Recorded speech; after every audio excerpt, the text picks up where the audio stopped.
Hey guys, it's Helen Hart Smith here again from the Heart of the Witch's Path. I hope you're having a good day. I am, and I'm here today to record a video for a really cool book that I picked up recently, and I'm kind of obsessed with it. So, without further ado, this is the book. Bam! The Ultimate Guide to Crystal Grids. Transform your life using the power of crystals and layouts. And this is by Judy Hall. Now, if you are into crystals and stones and look at them for magical properties, then you probably know who Judy Hall is. She has numerous books out, including the Encyclopedia of Crystals, as it's kind of outlined here at the bottom of the book. But she also has, she's the author of the Crystal Bible volumes like 1 through 4.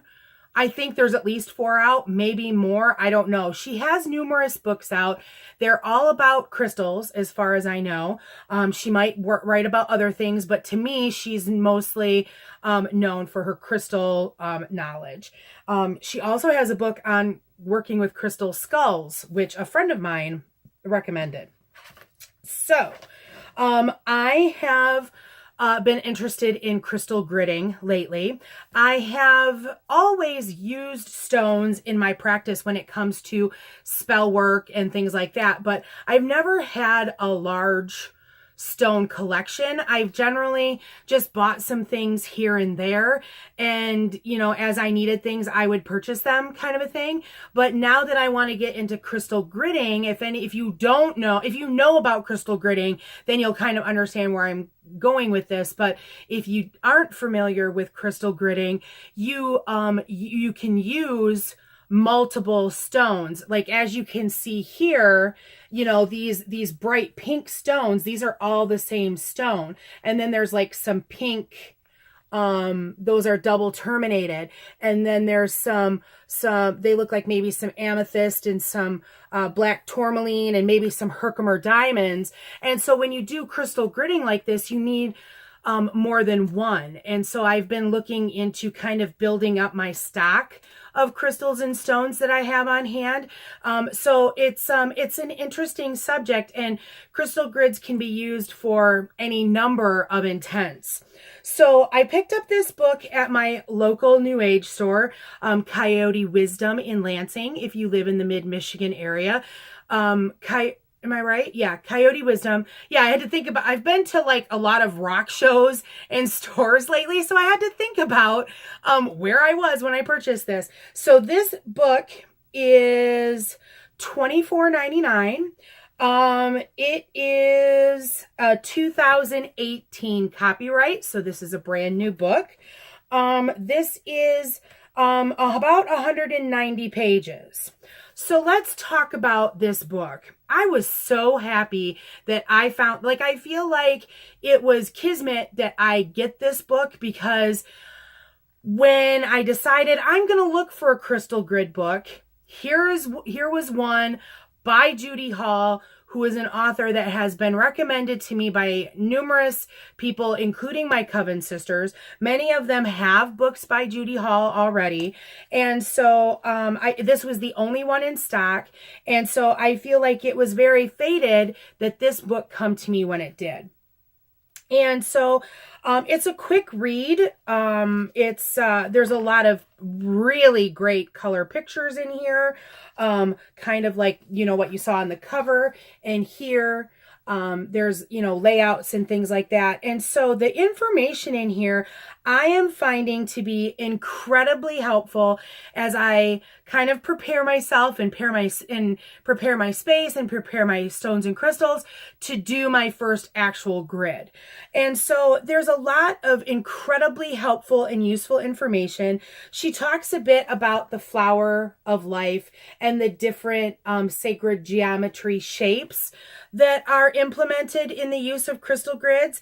And so I found that really helpful. There's a really neat guide here that is basic guide to shapes that you would use in crystal gridding.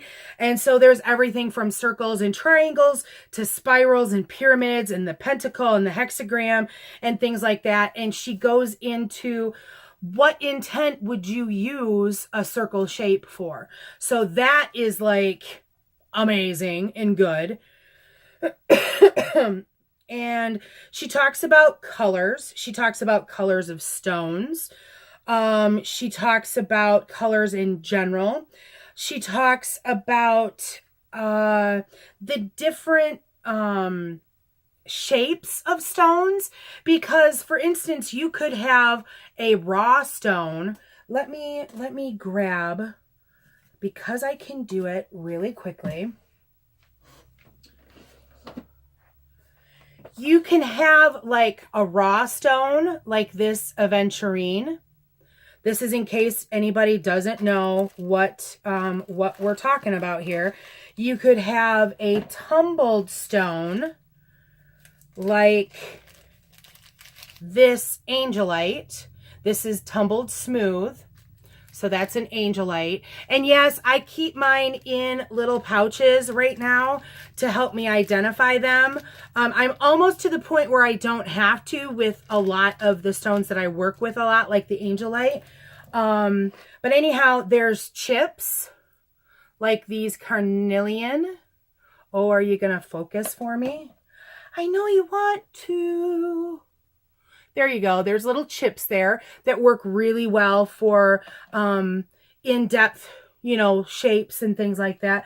There's also things like, I call this like a massage wand. So it's got a point on one end and it's rounded at the other. You can use this for a wand too. And then of course,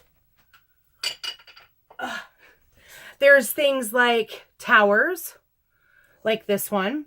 And this is actually something, this is what Kathy got me for my birthday recently.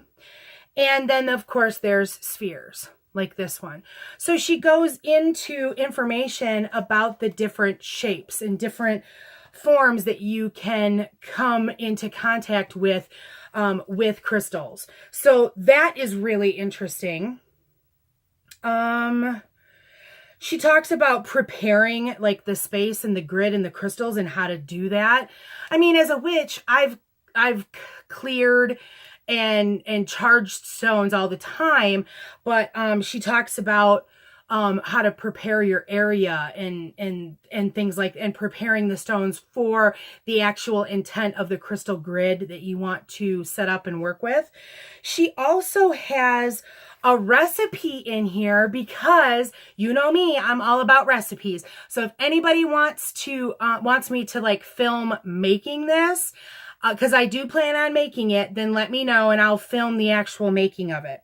So she has a recipe in here for a crystal cleansing and recharge spray, because she talks about using a spray to cleanse the area before you set up your grid. You set up your grid. You can use this spray to cleanse the stones before using them. And then when you're done with the grid, you can use this to clear it again and reset it for your next intention.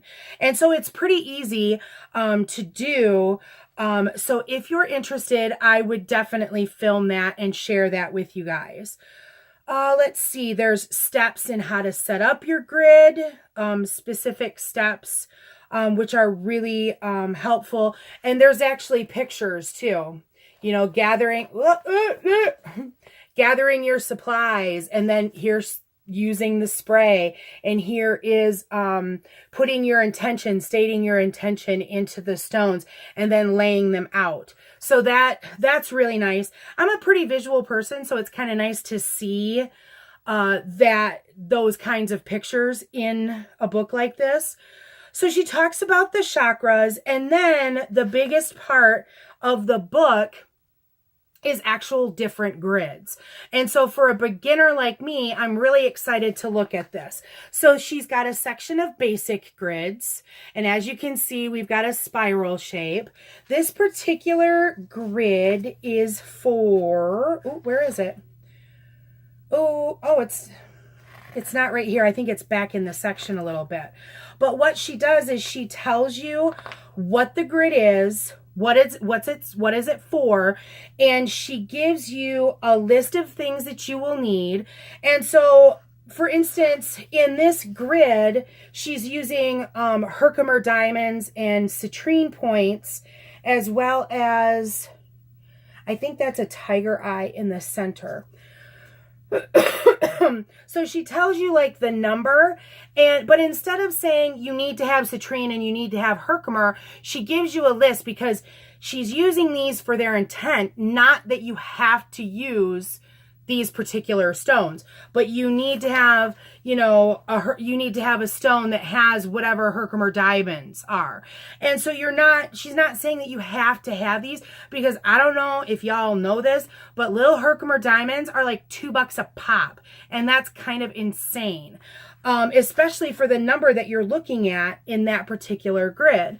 But citrine, that's pretty reasonably priced. I actually found citrine like what's in this grid, and I found them at a rock store in Ypsilanti for like 25 cents a piece.